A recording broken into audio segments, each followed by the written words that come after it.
Hi hello dears, എന്തുണ്ട് വിശേഷം? എല്ലാവർക്കും സുഖമല്ലേ? അപ്പം നമുക്കിനി എയർ ഫ്രയറിൽ കുറച്ച് കപ്പ് കേക്ക് ഉണ്ടാക്കിയാലോ. അപ്പോൾ കപ്പ് കേക്കിൻ്റെ മൗൾഡൊന്നും എൻ്റെ കയ്യിലില്ല. അതുകൊണ്ടാണ് ഞാൻ ജസ്റ്റ് അലൂമിനിയം ഫോയിൽ ഗ്ലാസിൻ്റെ ബാക്കിൽ വെച്ച് ഒരു കപ്പ് കേക്കിൻ്റെ മൗൾഡൊക്കെ ആക്കിയിട്ടുണ്ട് കേട്ടോ. അതിനായിട്ട് ഫസ്റ്റ് നമ്മൾ ആദ്യമേ മൈദ എടുത്തു, ഒരു കപ്പ് മൈദ ഇട്ടു. അതിന് ശേഷം 1 ടേബിൾ സ്പൂൺ ബേക്കിംഗ് സോഡ, അര ടേബിൾ സ്പൂൺ ബേക്കിംഗ് പൗഡർ, പിന്നെ ഒരു പിഞ്ചുപ്പ്, കുറച്ചുപ്പ്, ഇത്രയും കൂടെ പിന്നെ അരിപ്പയ്ക്കകത്തിട്ടിട്ട് നന്നായിട്ട് അതിനെ ഒന്ന് അരിച്ചെടുക്കണം കേട്ടോ. അരിച്ചെടുക്കുന്നത് ഏറ്റവും നല്ലതായിരിക്കും. നമ്മൾ എന്തെങ്കിലും കട്ടയൊക്കെ ഉണ്ടെങ്കിൽ കേക്കൊക്കെ കറക്റ്റ് പെർഫെക്ഷനിൽ കിട്ടാൻ വേണ്ടിയിട്ട് നമ്മളിങ്ങനെ അരിച്ചെടുക്കുന്നത് ബെറ്റർ ആയിരിക്കും. അപ്പം ഞാനിവിടെ അരച്ച് കഴിഞ്ഞിട്ടുണ്ട്. ഇനി ഇതിനെ മാറ്റി വയ്ക്കുക. ഇതിനെ ജസ്റ്റ് ഒന്ന് മിക്സ് ചെയ്തതിന് ശേഷം ഇതിനെ മാറ്റി വയ്ക്കുക. അപ്പം നമ്മൾ ഡ്രൈ ഇൻഗ്രീഡിയൻറ്റ് നമ്മൾ അരച്ച് മാറ്റി വെച്ചിട്ടുണ്ട്. ഇനി നമുക്ക് ലിക്വിഡ് ഇൻഗ്രീഡിയൻ്റ് ആക്കാൻ വേണ്ടിയിട്ട് ആദ്യമേ എന്ത് വേണം, മിക്സിയുടെ ജാർ എടുക്കുക. അതിനകത്തോട്ട് ഒരു കോഴിമുട്ട, തണുപ്പാവരുത്, റൂം ടെമ്പറേച്ചറിലുള്ള കോഴിമുട്ട, ഒരു മുട്ട എടുത്തു. അതിനുശേഷം 1 ടേബിൾ സ്പൂൺ വനില എസൻസ്, ഒറ്റ സ്പൂൺ ഇടണം കേട്ടോ.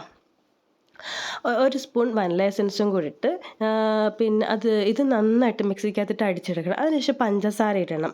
ഒരു അര കപ്പ് പഞ്ചസാര വേണം കേട്ടോ. അപ്പം ഞാനിപ്പോൾ എടുത്ത 1 കപ്പിൻ്റെ ഹാഫ് പഞ്ചസാരയാണ് എടുത്തത്.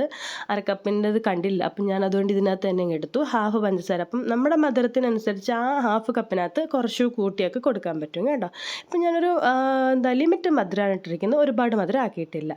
ഇതിനെ നന്നായിട്ട് മിക്സിയുടെ ജാറിലിട്ട് അടിച്ചെടുക്കണം. അതിനുശേഷം ഇതിനകത്തോട്ട് നമുക്ക് പിന്നെ ബട്ടർ ഞാൻ മെൽറ്റ് ചെയ്ത് വെച്ചിരിക്കുകയാണ്. അത് നമുക്ക് ഈ മുട്ടയുടെ ഇതൊക്കെ മിക്സൊക്കെ അടിച്ചതിന് ശേഷം ഒഴിച്ചാൽ മതി. അപ്പം ഞാൻ മുട്ടയുടെ മിക്സൊക്കെ അടിച്ചു. അതിനുശേഷം ബട്ടറും കൂടി ഇട്ടിട്ട് അതും വീണ്ടും നമ്മുടെ മിക്സിയിലിട്ട് നന്നായിട്ട് ബ്ലെൻഡ് ചെയ്യുക. അപ്പോൾ ഇത് മതി. അപ്പോൾ ഇനി ഇത് നമ്മൾ എന്ത് ചെയ്യണം, നമ്മൾ ആ ഡ്രൈ ഇൻഗ്രീഡിയൻറ്റും ഇതും കൂടെ മിക്സ് ചെയ്യണം കേട്ടോ. അപ്പോൾ ആദ്യമേ നമ്മുടെ ഈ മുട്ടയുടെ മിക്സ് എല്ലാം കൂടെ നമ്മളൊരു പാത്രത്തിനകത്തോട്ട് മാറ്റി, അതിനുശേഷം നമ്മുടെ മൈദയുടെ മിക്സ് ഉണ്ടല്ലോ, കുറച്ചായിട്ട് ഇതിനകത്തോട്ട് ഇട്ട് കൊടുക്കണം കേട്ടോ. അപ്പം ഇത് സാധാ ഒരു ബട്ടർ കേക്കാണ്. നമ്മൾ എയർ ഫ്രയറിൽ എങ്ങനെയാണ് ചെയ്യുന്നതാണ് കേട്ടോ ഞാൻ കാണിക്കുന്നത്. അപ്പം സാധാരണ ഞാൻ അല്ലാത്ത പാത്രത്തിലൊക്കെ ഉണ്ടാക്കുന്നുണ്ട്. ഇപ്പം എയർ ഫ്രയറിനകത്താണ് ഞാനിത് ഉണ്ടാക്കുന്നത്. അപ്പം ഇനി കുറേശ്ശെ മൈദയുടെ മിക്സ് ഇതിനകത്തോട്ട് ഒഴിച്ച് നന്നായിട്ട് മിക്സ് ചെയ്ത് കൊടുക്കണം. കുറേശ്ശെ മിക്സ് ചെയ്തത് ആദ്യമേ കുറച്ച് മാവിട്ടു, അതിനുശേഷം അത് മിക്സ് ചെയ്തു. പിന്നീട് നമുക്ക് ബാക്കിയുള്ള മാവ് മൊത്തത്തിൽ അതിനകത്ത് തട്ടി കൊടുത്തിട്ട് കുറച്ച് പാല് വേണം കേട്ടോ. ഇതെല്ലാം ഈ പാല്, മുട്ട, വനില എസൻസ് എല്ലാം റൂം ടെമ്പറേച്ചർ ആയിരിക്കണം, തണുപ്പാവാൻ പാടില്ല കേട്ടോ. അപ്പം ഞാൻ ഇൻഗ്രീഡിയൻ്റ് എല്ലാം മൈദ മിക്സ് എല്ലാം കൂടെ മിക്സ് ചെയ്ത് കൊടുത്തു, അതിനകത്തോട്ട് ഇട്ട് കൊടുത്തു. അതിനുശേഷം ഞാൻ പതുക്കെ മിക്സ് ചെയ്യുന്നുണ്ട്.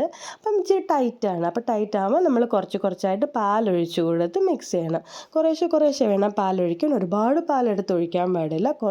അത് കപ്പ് കേക്കും കൂടെയാണ്, നമ്മൾ കുറച്ചായിട്ട് മോൾഡിനകത്ത് ഒഴിക്കാനുള്ളത് കൊണ്ട് തന്നെ അത്രയ്ക്ക് ലിക്വിഡ് ആവാനും പാടില്ല. അപ്പോൾ അതുകൊണ്ട് തന്നെ നമ്മൾ ഒരു പരുവത്തിൽ ഇങ്ങനെ പതുക്കെ കുറച്ച് പാലൊഴിച്ച് മിക്സ് ചെയ്ത് കൊടുത്ത് അതിനെ മിക്സ് ആക്കണം. അതിനുശേഷം നമുക്ക് 2 സ്പൂൺ വെച്ചിട്ട്, അപ്പം ഈ നമ്മുടെ ഈ മൗൾഡ് ഉണ്ടാക്കി വെച്ചിട്ടില്ലേ, ഇത് പിന്നെ അലൂമിനിയം ഫോയിലാണ് കേട്ടോ. അലൂമിനിയം ഫോയിലിനകത്തോട്ട് പിന്നെ എന്താ പറയുക, ബട്ടർ തേച്ച് കൊടുക്കണം. ബട്ടർ തേച്ച് കൊടുത്തതിന് ശേഷം അതിനകത്തോട്ട് 1-2 സ്പൂൺ കേക്ക് മിക്സ് ഒഴിച്ചു കൊടുക്കണം. അതുകൊണ്ട് ഇപ്പം ഞാൻ 2 സ്പൂൺ വെച്ചിട്ടാണ് കേട്ടോ ഓരോ കപ്പിനകത്ത് ഒഴിച്ചു കൊടുക്കുന്നത്. നമ്മുടെ ഈ മൗൾഡായിട്ട് വാങ്ങിക്കാൻ കിട്ടും കേട്ടോ ഓൺലൈനിലൊക്കെ. എനിക്ക് കിട്ടിയില്ല കേട്ടോ, വാങ്ങിക്കാൻ കിട്ടിയില്ല. അതുകൊണ്ട് തന്നെ ഞാൻ അത്യാവശ്യത്തിന് ഞാൻ അലൂമിനിയം ഫോയിൽ വെച്ചിട്ട് അഡ്ജസ്റ്റ് ചെയ്തു. കുഴപ്പമില്ല, അലൂമിനിയം ഫോയിലും പ്രശ്നമൊന്നും ഇല്ലായിരുന്നു, നന്നായിട്ട് വന്നു. പിന്നെ അപ്പം ഞാൻ 3 സ്പൂൺ വെച്ചിട്ടൊക്കെ ഒഴിച്ചു കൊടുക്കുന്നുണ്ട്. ഒരുപാട് നിറയ്ക്കാൻ പാടില്ല, ഒരുപാട് നിറച്ച് കഴിഞ്ഞാൽ കപ്പിനകത്ത് കറക്റ്റായിട്ട് നിൽക്കത്തില്ല. കാരണം ബേക്കിംഗ് പൗഡറൊക്കെ ഇട്ടിട്ടുള്ളത് കൊണ്ട് തന്നെ ഇത് നന്നായിട്ട് ഫ്ലഫി ആയിട്ട് വരത്തില്ലേ, അപ്പം അത് പറ്റത്തില്ല. അപ്പം അതിനുശേഷം നമ്മൾ എയർ ഫ്രയറിനകത്ത് ആദ്യമേ നമ്മൾ ഒന്ന് പ്രീ ഹീറ്റ് ചെയ്യാൻ വെച്ചു. 180 ഡിഗ്രി സെൽഷ്യസിൽ ഒരു 2-3 മിനിറ്റ് ഞാൻ പിന്നെ പ്രീ ഹീറ്റ് ചെയ്യാൻ വെച്ചു. പ്രീ ഹീറ്റ് ആയതിനു ശേഷം അത് ഓഫായതിനു ശേഷം നമ്മൾ ഈ കപ്പ് കേക്ക് എല്ലാം കൂടെ അതിനകത്ത് എടുത്ത് വെച്ചു. അതിനകത്ത് ഓരോന്നായിട്ട് സൈഡായിട്ട് നമ്മുടെ ഉണ്ടാക്കി വെച്ചിരിക്കുന്ന കപ്പ് മുഴുവൻ അതിനകത്ത് വെച്ചിട്ട് നമ്മളത് എയർ ഫ്രയറിനകത്തോട്ട് വെക്കാൻ കേട്ടോ.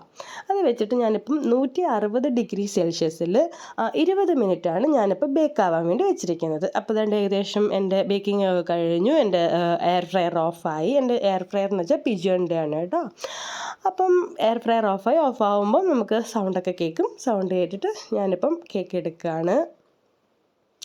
നല്ല സൂപ്പർ ഫ്ലഫി ആയിട്ടുള്ള നല്ല അടിപൊളി കപ്പ് കേക്കായിരുന്നു കേട്ടോ. നല്ല സൂപ്പർ ടേസ്റ്റായിരുന്നു, നല്ല സോഫ്റ്റായിരുന്നു. അപ്പോൾ എല്ലാവരും ട്രൈ ചെയ്ത് നോക്കണം. ട്രൈ ചെയ്ത് നോക്കിയിട്ട് എല്ലാവരും അഭിപ്രായം പറയണം. അപ്പോൾ നെക്സ്റ്റ് വീഡിയോയിൽ കാണുന്നവരെ എല്ലാവർക്കും ബായ്.